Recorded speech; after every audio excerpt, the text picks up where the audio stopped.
न च व्योमभूमेर्न तेजो न वायु चिदानन्दः. Good evening, everyone. Sadhguru, to start with, one of the things that I was very curious to know from you was when we talk about education, what has been your own experience, your own personal experience of education? Within education, what has shaped you or not shaped you to the person that you have become today? That's a googly.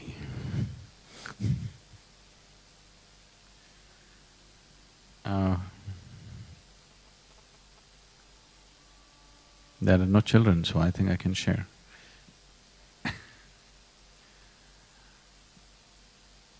My experience of education, people ask me, what is my sadhana? So usually I tell them, my sadhana has been to remain uneducated. Because when I first went to school, I had no clue why I'm going. Probably the grown-up people just assume that children must go to school. Nobody bothers to tell you, why is it that you have to go to this place? What's so important about this place that we have to go? They were saying things but which didn't mean anything to me. So my time of education, I only went there when I really had to. And even when I went there, my main problem was this. I always found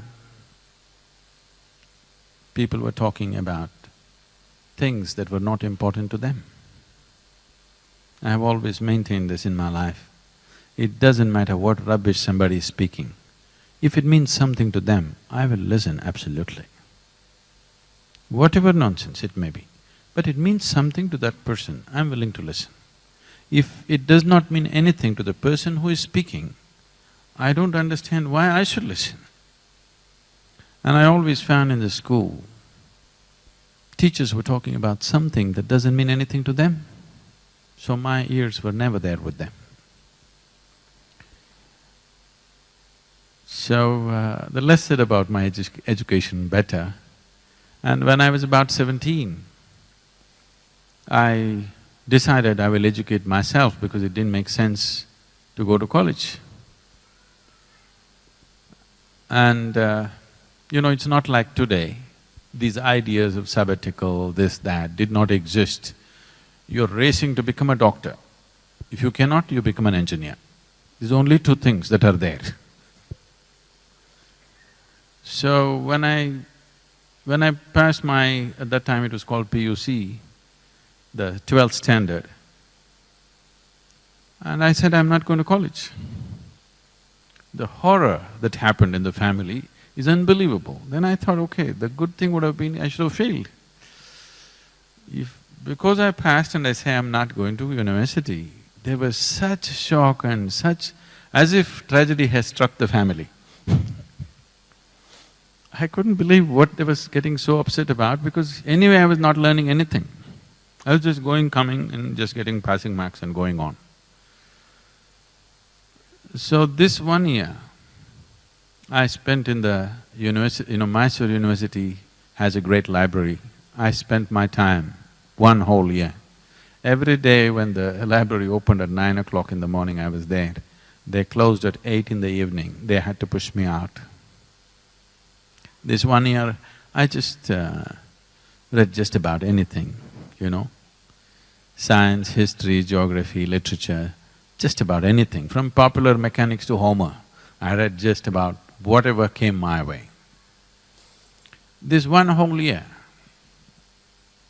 because suddenly I had become kind of a enemy in the family because I have not gone to college. Everybody else is educated and you're not going to college and you passed and you're not going. So morning I ate big breakfast and went. This whole year I went without lunch. I came back home and ate dinner in the night. 1 full year. When I was young, I was always hungry. I was just all the time hungry. It's not easy for people to understand what it took for me to sit there without eating for 1 year and just reading whatever I feel like. So I thought I'll educate myself. Probably the maximum amount of reading happened at that part of my life. Why I'm saying this is, what you pursue, you will never forget. What is imposed upon you will never be useful in your life. So when I decided that we must start a school, people rolled their eyeballs, Sadhguru, you? I said, yes, but the school should be different. And I spoke to them for a few days continuously, a few people who are involved with us, as to what a school should be. I remember very well, I was in my 6th standard. The President of India died. And we went to school and they declared a holiday. That's a good thing, you know. If it happened when you're at home, it's different. But you went to school and then you found out there's no school today, and 2 days, no school. So we sat outside and we were discussing, and we just thought, if the Prime Minister goes, what'll happen? The Chief Minister goes, what'll happen? We literally killed the whole cabinet. How many days will we get this year? So why is school such a horrible place to go to? Something is wrong in the way we're delivering it, because education, for what purpose we're educating people also we need to look at it, that's a much more profound thing. But essentially, at the delivery end, at the last part of education system, it's a very human thing. If that human thing is missing, I don't see why any child will sit there and listen to somebody who blabbers something which doesn't mean anything to them. Because parents are psyching them, unless you go to school, you won't make a living, this will happen to you, that will happen to you, if you go to school, I'll send you to America, all this kind of rubbish, not to really educate themselves.